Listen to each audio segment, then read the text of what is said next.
Scream, otherwise known as Scream 5, is obviously the fifth installment of the Scream franchise and is directed by the same guys who did Ready or Not, Southbound, and VHS.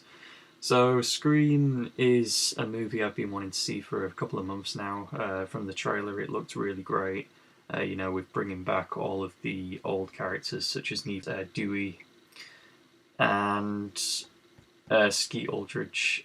Oh, Skeet Ulrich is in this movie as well, the guy that played Billy Loomis, one of the original killers in Scream 1996. Which he kind of just like appears in some flashback scenes. Well, not flashback scenes really, but some visions that a main character of the movie has throughout the film. And yeah, I just think from the trailers it just looked really interesting. I was curious as to how those main characters were getting on 25 years after the original. And the good thing about this movie is it seems to kind of skip over 2, 3, and 4, which in my opinion were pretty weak sequels. It does make some kind of references to the Stab movies throughout the franchise, which, for those of you who haven't seen 2, 3, and 4, are basically movies that are created within the movies of the sequels that are based on the events of the original Scream movie.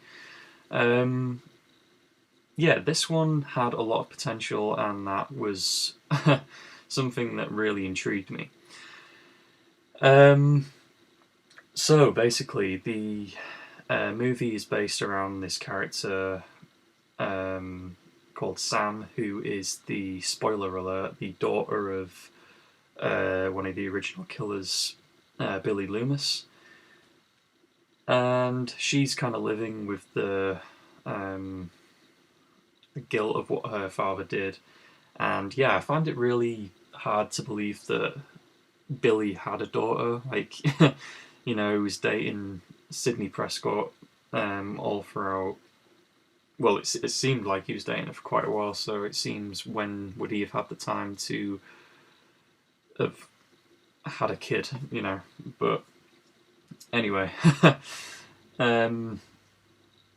But yeah, so it kind of focuses on this character of Samantha and a series of murders which occurs within her friendship group, one involving her sister, who seems to be sliced up pretty badly throughout the opening sequence, which is just pretty much a complete retelling of the opening sequence of the movie with Drew Barrymore, but more crap. And yeah, that's another thing about this movie. The way it's structured is very, very similar to the original, in the point where it's kind of mocking the original. It's kind of unaware that it's mocking the original, though. They're kind of the film. I can see what the filmmakers were trying to do. They tried to sort of do the scenes in the same kind of structure as the original, just so the fans can sort of have something to reminisce about. But in my opinion, they just didn't really do it that well. A lot of the characters that were returning, like Neve Campbell and Courtney Cox, were kind of misplaced, in my opinion. The roles kind of felt off throughout the movie. Apart from Dewey, I think Dewey kind of has an important role in this. But yeah, other than that, I don't really see the point of the main actresses and actors coming back. I thought there was going to do a lot more with that, because in the trailer it kind of says that an old link will be made from these characters, and that kind of had me wondering what that was going to be.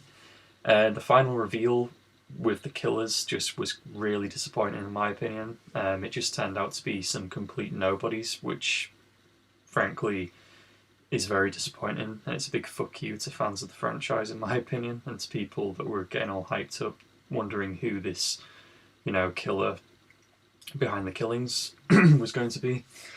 Personally, I think it would have been so cool if they'd have brought back the original guy that got framed by Billy and Stu in the original, Cotton Weary, or some kind of offspring of Cotton Weary, like his kids sort of like taking revenge for the injustice of their father or something like that. But I just think it would have been so cool to have Cotton Weary sort of killing off Billy Loomis's, family, his bloodline, because that would have been such a cool motive, and it would have been so much more redeeming and fulfilling than the motive of the antagonists behind the killings in this movie, because they don't really have a motive in this film. I mean, they kind of do, but not as good as the motive that Cotton Weary would have had. But yeah, I mean, I guess it is what it is.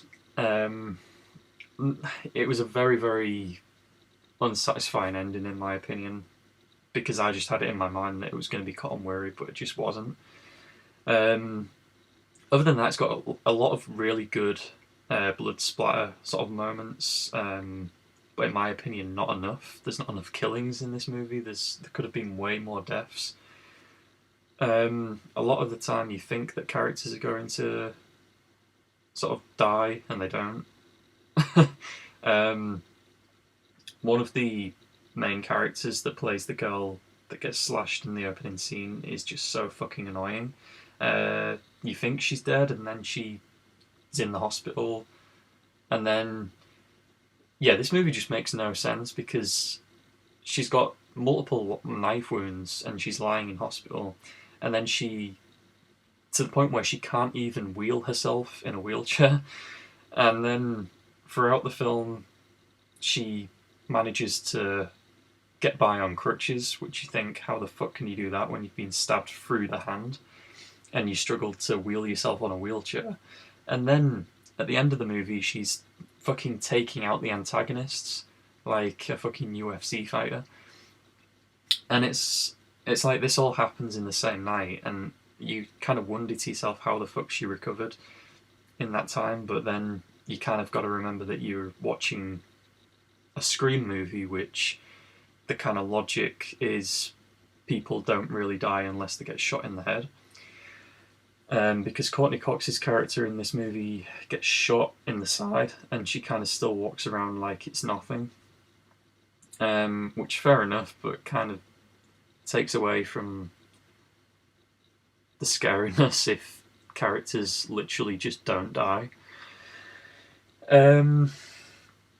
But yeah, I'm not going to spoil too much about this movie, but the final reveal was disappointing, in my opinion, and one thing I just kind of sighed at was, in the original Scream movie, it makes so many references to, classic horror movies like Halloween and The Town That Dreaded Sundown and Prom Night, whereas this movie makes references to movies that more millennial ages grew up with, like The Babadook or The Babadook, or whatever the fuck it's called, and The Witch, or whatever the fuck it is called.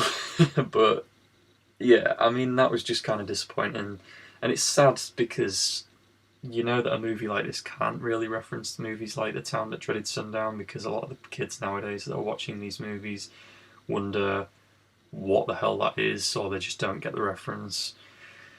So yeah, it's kind of annoying, but on the other hand, times do change, and you've kind of got to roll with that. But yeah, overall, it was an okay sequel, not anything spectacular.